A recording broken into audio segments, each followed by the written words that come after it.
নতুন করে শুরু হলো আরজিকর মামলার তদন্ত।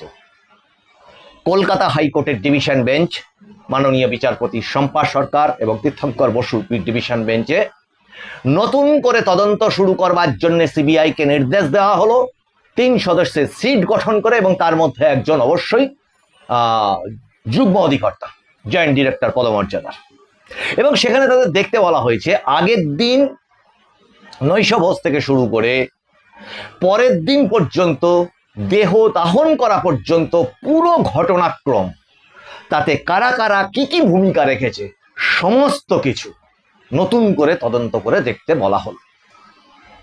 এর সাথে সাথে যদি এটা যোগ করেন যে আমাদের মুখ্যমন্ত্রী শুভেন্দু অধিকারী শপথ গ্রহণের পরে প্রথম ক্যাবিনেটে দায়িত্ব নেওয়ার পর যে বিষয়টি ঘোষণা করেছিলেন সেটিও ছিল এই অভয়া মামলা, সেটি রাজ্য সরকারের পক্ষ থেকে আলাদাভাবে তদন্ত করে দেখবার জন্য তিনি সিআইডিকে নির্দেশ দিয়েছিলেন রাজ্যের তরফ থেকে। এবং সেখানেও একটি নির্দিষ্ট কমিটি গঠন করে খুঁজে দেখতে বলা হয়েছিল যে কার কার ফোন থেকে কি কি নির্দেশ গেছিল, প্রত্যেকের ফোন চেক করে দেখতে বলা হয়েছে। সেই তদন্ত তার মতো করে এগোচ্ছে। কিন্তু এই মুহূর্তেই অভয়া মামলাটা ওপেন হয়ে যাওয়াতে আর চারপাশে আমাদের এই রাজ্যের ক্ষমতার পরিবর্তন ঘটাতে নতুন রাজ্য সরকার গঠন হওয়াতে, যেটাকে বিজেপি নেতৃত্ব মাননীয় শুভেন্দু অধিকারী মুখ্যমন্ত্রী এবং বিজেপির রাজ্য সভাপতি শ্রমিক ভট্টাচার্য মহাশয় বারবার করে বলেছেন এটা বিজেপি সরকার নয়, এটা রাজ্য সরকার।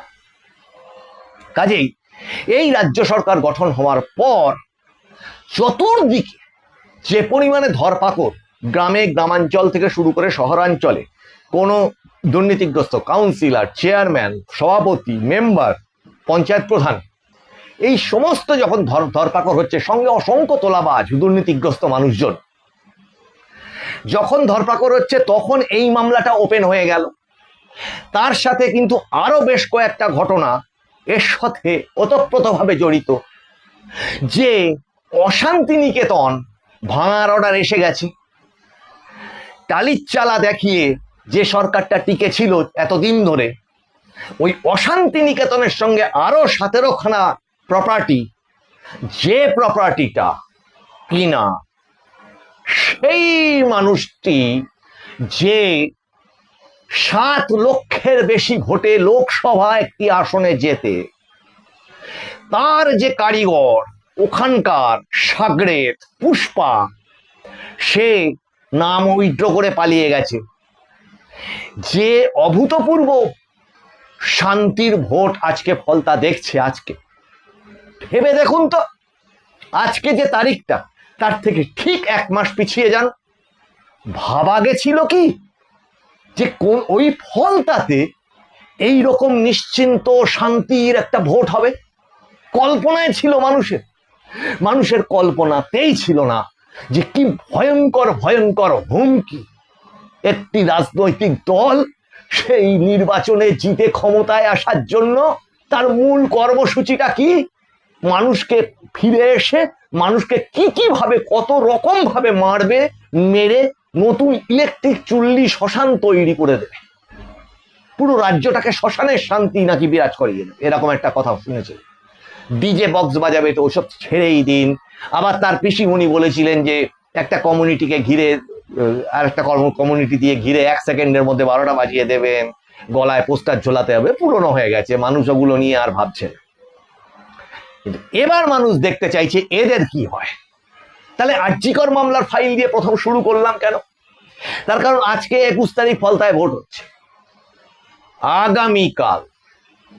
আগামীকাল কিন্তু রয়েছে, এখনো পর্যন্ত আমাদের কাছে যা তথ্য, যদি না তার কোনো রদবদল হয়, সুপ্রিম কোর্টে রয়েছে আইপ্যাক, ইডি, ওয়েস্ট বেঙ্গল গভর্নমেন্টের মামলা, যেখানে আপনাদের বারবার প্রত্যেক এপিসোডে মেনশন করছি, কোনো মিডিয়া বলছে না যে ওখানে পার্টি ছিল ওয়েস্ট বেঙ্গল গভর্নমেন্ট, তার মুখ্যমন্ত্রী তখন ছিল মমতা বন্দ্যোপাধ্যায়, তার পার্টি হয়ে সওয়াল করেছিল যে টিম অফ লয়ার, সেগুলো হচ্ছে, তারা হচ্ছেন কল্যাণ বন্দ্যোপাধ্যায়, কপিল সিব্বাল, অভিষেক মনু সিংভি, মেনকা গুরুস্বামী, শ্যাম দেওয়ান।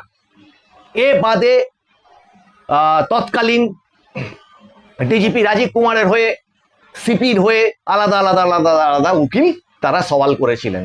ব্যালেন্স পড়েছিল সলিসিটর জেনারেল তুষার মেহতার সওয়াল জবাব সেটা হয়ে গেছে, সাবমিশন সেটা হয়ে গেছে। আর একটা অসম্পূর্ণ অবস্থায় আছে সেটা হচ্ছে মিস্টার রাজুর সাবমিশনটা, সামান্য অংশ বা তার মতো তার অংশটা বাকি পড়ে আছে। আর আছে যেটা বিচারপতি পি কে মিশ্র ডিভিশন বেঞ্চ, তিনি এর আগেও বলেছিলেন, এবারও গতদিন মামলার ডেট দেওয়ার সময় যেটা সওয়াল জবাবে জানা যায় একটা ইন্টারিম অর্ডার কিন্তু আসতেই পারে, এবং সেখানে ইডির মূল অভিযোগগুলোর মধ্যে ডাকাতি, ছিনতাই, তথ্য লোপাট, তদন্তে বাধা দান, এই সমস্তগুলো যেমন ছিল, তেমনি আদালতের বিশেষ নজর, বিশেষ অবজারভেশন ছিল যে ভারতবর্ষের যে গণতান্ত্রিক ব্যবস্থা, সেই গণতান্ত্রিক ব্যবস্থার ওপর ওটা ছিল একটি নজিরবিহীন আঘাতের মতো ঘটনা, যেটা দেখে অন্যান্য রাজ্যের কোনো রকম তদন্ত বা কোনো কিছুতে অন্যান্যরা উৎসাহিত হতে পারে, যেটা কখনো দেশের গণতান্ত্রিক সাংবিধানিক কাঠামোতে কাম্য নয়। কোন একটি সিটিং চিফ মিনিস্টার কোন একটি তদন্তকে বাধা দিচ্ছেন শুধু না, সেখানকার তথ্য প্রমাণ তুলে নিয়ে চলে আসছেন, এর থেকে অগণতান্ত্রিক অসাংবিধানিক প্রক্রিয়া আর কি হতে পারে?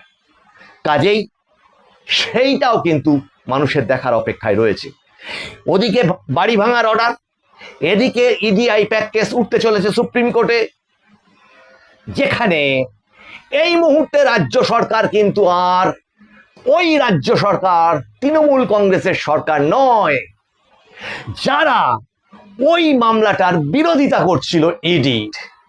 এই পয়েন্টটা আপনাদের আবার মনে করাচ্ছি, শুধু দর্শকবৃন্দ মনে রাখবেন, অনেক ঘটনা যেমন, অনেক তথ্য যেমন আমরা মানুষের ভাষা সবার আগে দিয়ে থাকি, কিন্তু অনেক লিডিং চ্যানেল তাদের নাম ডাক অনেক বেশি, অনেক বড় বড় নেতা তাদের নাম ডাক অনেক বেশি, তারা যখন সেটা বলেন তার রিচ অনেক বেশি হয়। সেই কারণে আপনাদেরকে বলছি একটু সাবস্ক্রাইব করে আপনারা একটু শেয়ার করুন, যাতে এই চ্যানেল বা আপনাদের মতামতগুলো একটু তার সাথে সাথে রিচটা বেশি পায়। এটা আমরা প্রথম বলছি, কেউ বলছে না। সেটা কি? আর ওটা কি জানেন তো, আমার বাজে লাগে বলতে। এই দেখুন একটা হেডলাইন করে দিলাম, এই দেখুন আমরা এই প্রথম বলেছিলাম, আমাদের খবরের জেরে এই হলো। এগুলো আমার ঠিক পারি না, আমার রুচিতে লাগে জিনিসটা করতে। আপনারাই পারেন পুরো বিষয়টা মানুষের চোখে আনতে, কমেন্টে লিখে লিখে শেয়ার করে করে। যাই হোক, সেটা আলাদা প্রসঙ্গ, আপনাদের ইচ্ছা। এখন বিষয় হচ্ছে যে বিষয়টা, যে পশ্চিমবঙ্গ সরকারের পার্টি হওয়া, এই পার্টি হওয়াটা একদম তুচ্ছ জিনিস নয়। ওখানে যখন মামলার লিস্টিংটা আপনারা চেক করবেন, সুপ্রিম কোর্টের ওয়েবসাইটে গিয়ে কজ নাম্বার ইত্যাদি দিয়ে, মামলার যে কেস নাম্বার আছে সেটা দিয়ে দেখবেন, ওখানে লেখা থাকে enforcement directorate versus West Bengal government. এখন পশ্চিমবঙ্গ সরকার কাদের? এখন পশ্চিমবঙ্গ সরকার আর ওই স্বৈরাচারী নেত্রী আর ওই স্বৈরাচারী নেতা, তার কিন্তু বা আইপ্যাকের নিজস্ব আইপ্যাক সরকার নয় এই মুহূর্তে, এটা হচ্ছে পশ্চিমবঙ্গ সরকার এই মুহূর্তে। তার মুখ্যমন্ত্রীর নাম মাননীয় শুভেন্দু অধিকারী। আর এখানেও যে সরকার বিজেপি, যে তার প্রধান দল, শাসক দল, কেন্দ্রেও শাসক দল কিন্তু বিজেপি, তার প্রধানমন্ত্রীর নাম কেন্দ্র সরকারে মাননীয় সারা বিশ্বের মানে সর্বশ্রেষ্ঠ জনপ্রিয় নেতা নরেন্দ্র দামোদর দাস মোদী। যিনি যেটা বলেন তিনি সেটা করেন। সার্জিক্যাল স্ট্রাইক হোক, অপারেশন সিন্দুর হোক, আর এই পশ্চিমবঙ্গের জয়, সেটাও তিনি করে দেখালেন। তেমনি তার পদাঙ্ক অনুসরণ করে যেটা বলেন সেটা করেন, সেটা করে দেখাচ্ছেন। বলা যায় তাদেরই যোগ্য শিষ্য বললে হয়তো তিনি অসন্তুষ্ট হবেন না, সেই মুখ্যমন্ত্রী শুভেন্দু অধিকারী। তিনি যা বলছেন তাই করছেন। এর পিছনে কি আছে? এই রাজ্য সরকার কিন্তু এই মুহূর্তে ওই যে মামলাটার পার্টি, সেটা এই মামলার অন্যতম টার্নিং পয়েন্ট হতে চলেছে বলে আমাদের ধারণা। আর এরপরের আর একটা অংশ, এই যে ডায়মন্ড মডেল পুরো ছারখার হয়ে গেল, শুধু দর্শকবৃন্দ আগামী এপিসোডে এর ব্যাপারে আর একটা বড় তথ্য দিতে যাচ্ছি, যে কিভাবে আজ যে রাজা কাল সে ফকির হয়। এই এপিসোডে সেটা বলছি না, হিসাবটাকে কনফার্ম করে আপনাদের সামনে এপিসোডে তুলে ধরবো, যে আদৌ ওই অভিষেক বন্দ্যোপাধ্যায় আর সংসদীয় রাজনীতিতে থাকতে পারবেন তো? সেই প্রশ্নটা থাকলো। কিন্তু অভয়া মামলার ফাইল ওপেন হওয়াতে যে প্রশ্নগুলোর সঙ্গে অনেক অনেক রকম তদন্তমূলক প্রশ্ন তুলেছেন, আর আমরা যারা আমাদের মতো মানুষ টুকটাক একদম অ্যামেচার ডিটেকটিভ জিনিস নিয়ে ঘাঁটাঘাঁটি করতে ভালোবাসি, তদন্তমূলক জিনিসগুলো পড়তে ভালোবাসি, ক্রিমিনোলজি নিয়ে পড়াশুনো করতে ভালোবাসি, তাদের কাছে কিন্তু ওই প্রশ্নগুলো মানে এর আগেও উঠেছিল যে কোন ঘরে কি হয়েছিল, কে আগে গেছিল, কে পরে বেরিয়েছিল, সিসিটিভি ফুটেজ কতটা আছে, ইত্যাদি ইত্যাদি। দাহ করাটা কেন আগে হলো, কারা কারা তাতে জড়িত, কাদের কাদের কল সেখানে এসেছিল, কিভাবে তথ্য প্রমাণ নষ্ট করবার জন্য ওই জিহাদি আক্রমণটা হয়েছিল, এই সমস্ত কিছু কিন্তু এবার আন্ডার কনসিডারেশন, তদন্তের আওতায় আসছে আবার নতুন করে। কিন্তু এখানে আপনাদের কাছে মানুষের ভাষা আমি নিজে আপনাদের কাছে একটা প্রশ্ন তুলছি, সেই প্রশ্নটা একটু ভেবে দেখুন। আচ্ছা, এই যে পরবর্তীকালে আরজিকর মামলাটা তদন্তে যা উঠে এলো, সন্দীপ ঘোষ যেটার তদন্ত এবং তার যাবতীয় তার বিরুদ্ধে যা যা কিছু ব্যবস্থা নেওয়া যেতে পারে বলে খোলা ছুট দিলেন মুখ্যমন্ত্রী শুভেন্দু অধিকারী, যেটা একটা প্রশাসনিক চিঠি দিতে হয়, সম্মতি দিতে হয়, সেটা রাজ্য সরকার থেকে দিয়ে দিয়েছেন, সেটা আমরা আপনাদেরকে বলেছি। তো এটা ভেবে দেখবার নয়, এই প্রশ্নটার মধ্যেই তো লুকিয়ে থাকছে সব জিনিস। যে কোনো একটি অপরাধ ঘটার পরে যেটা দেখা হয়, মোটিভটা কি। আরজিকর তদন্তের ক্ষেত্রে, গত তদন্তটার ক্ষেত্রে আমার বারবার করে মনে হয়েছিল যে এই প্রশ্নটা কেউ তুলছে না কেন, কোনো জায়গায় ওই প্রশ্নটা তো ওঠে না যে মোটিভটা কি। ওইটা শুধুমাত্র ধর্ষণ আর হত্যা কি? আর শুধুমাত্র ধর্ষণ আর হত্যা যদি হতো, তাহলে কি সেটা এই রকম সর্বব্যাপী তাকে আটকে দেওয়া বা সেই তদন্তটা যাতে না হয় সেটার চেষ্টা করা হতো, যেখানে তৎকালীন রাজ্য সরকার নিজের থেকে উদ্যোগ নিয়ে সুপ্রিম কোর্ট পর্যন্ত চলে গিয়ে, যদিও সেই মামলাটা সুমোটো ছিল তৎকালীন, বিভিন্ন রকম পদ্ধতিতে সেই আন্দোলন এবং যাতে তদন্তটা বাধাপ্রাপ্ত হয় সব চেষ্টা করেছে। কেন? একটি ধর্ষণ এবং খুন যদি একটি ব্যক্তি করে থাকে, তাহলে এত সেটাকে নিয়ে চাপা দেওয়ার চেষ্টা কেন?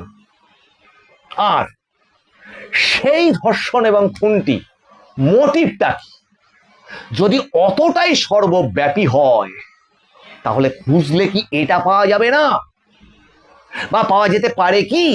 এইভাবে যদি প্রশ্নটা করি, শুধু দর্শকবৃন্দ চিন্তা করে দেখুন তো, যে সন্দীপ ঘোষের ধরা পড়া এবং তৎপরবর্তীকালে যে পরিমাণ আর্থিক কেলেঙ্কারি, অঙ্গ পাচার, কঙ্কাল পাচার, ওষুধ পাচারের দুর্নীতি, তারপরে কি বলে যন্ত্রপাতি পাচারের দুর্নীতি, মানে স্বাস্থ্যক্ষেত্রে যে চরম দুর্নীতিটা প্রকাশ্যে এসে গেল, সেই প্রকাশ্যে এসে যাওয়া দুর্নীতি আর ওই হত্যাকাণ্ড কিভাবে নিজেদেরকে রিলেট করে, এটা তো তদন্তের আওতায় অবশ্যই আসা উচিত, এবং হয়তো আসছেও সেটা। এইখানে আসল প্রশ্নটা লুকিয়ে রয়েছে। সবাইকে ছেড়ে তাহলে অভয়াকে মেরে ফেলতে হলো কেন? কি সেই মোটিভ? কার কার কি কি আটকানোর জন্যে, যাতে কেউ জানতে না পারে তারা কার? তাহলে ওই সিম্পল ওই মোটিভটা, সবাইকে ছেড়ে কোনো কিচ্ছু না করে অভয়াকে মেরে ফেলা হলো কেন? কারণটা কি? কোথায় কিভাবে হলো, কখন হলো, তার পিছনে কে করলো, তারপরে কি হলো, এ তো তদন্ত চললো, মোটিভটার কথা তোলা হচ্ছে না কেন? ওই মোটিভটা নিয়ে তো আওয়াজ ওঠানোর দরকার। কেন হলো, তাকেই কেন করা হলো? শুধু দর্শকবৃন্দ, আমাদের ধারণা তদন্তে এইবার এইগুলোও বেরিয়ে আসবে, এবং সেই বেরিয়ে আসলে অন্যান্য যত তদন্ত আছে সামনের এপিসোডে সেই তার একটা বিশেষ অংশ আপনাদের কাছে নিয়ে আসতে চলেছি। হাজার হাজার কোটি টাকা, কতটা কি বৃত্তান্ত, সব নিয়ে আসবো। কিন্তু এই একটা মোটিভ সঙ্গে অন্যান্য তদন্তগুলো, একটা কি আশ্চর্যের বিষয়, একটা দিকে কিন্তু দিক নির্দেশ করছে, রূপক অর্থে বলছি, যেটা সারা পশ্চিমবঙ্গের মানুষের জীবন অশান্তিতে ভরিয়ে দিয়েছিল। তার নাম হচ্ছে সেইখানকার বাসিন্দা, যার নাম অশান্তি নিকেতন দিয়েছি আমি। অশান্তি নিকেতন, যে অচলায়তন ভেঙে পড়লো বলে। শুধু দর্শকবৃন্দ, এই সব থেকে গুরুত্বপূর্ণ প্রশ্নটা আপনারাও তুলুন, যাতে উপযুক্ত তদন্ত কমিটির নজরে আসে, সরকারের নজরে আসে, আদালতের নজরে আসে। আপনাদের এই এপিসোডগুলো ভালো লাগলে আপনারা লাইক, শেয়ার, কমেন্ট করুন, সাবস্ক্রাইব করুন। আপনারা নজর রাখুন মানুষের ভাষার পর্দায়। মানুষের ভাষা সবার মনের কথা বলে। আপনাদের সঙ্গে আবার দেখা হচ্ছে সামনের এপিসোডে। নমস্কার।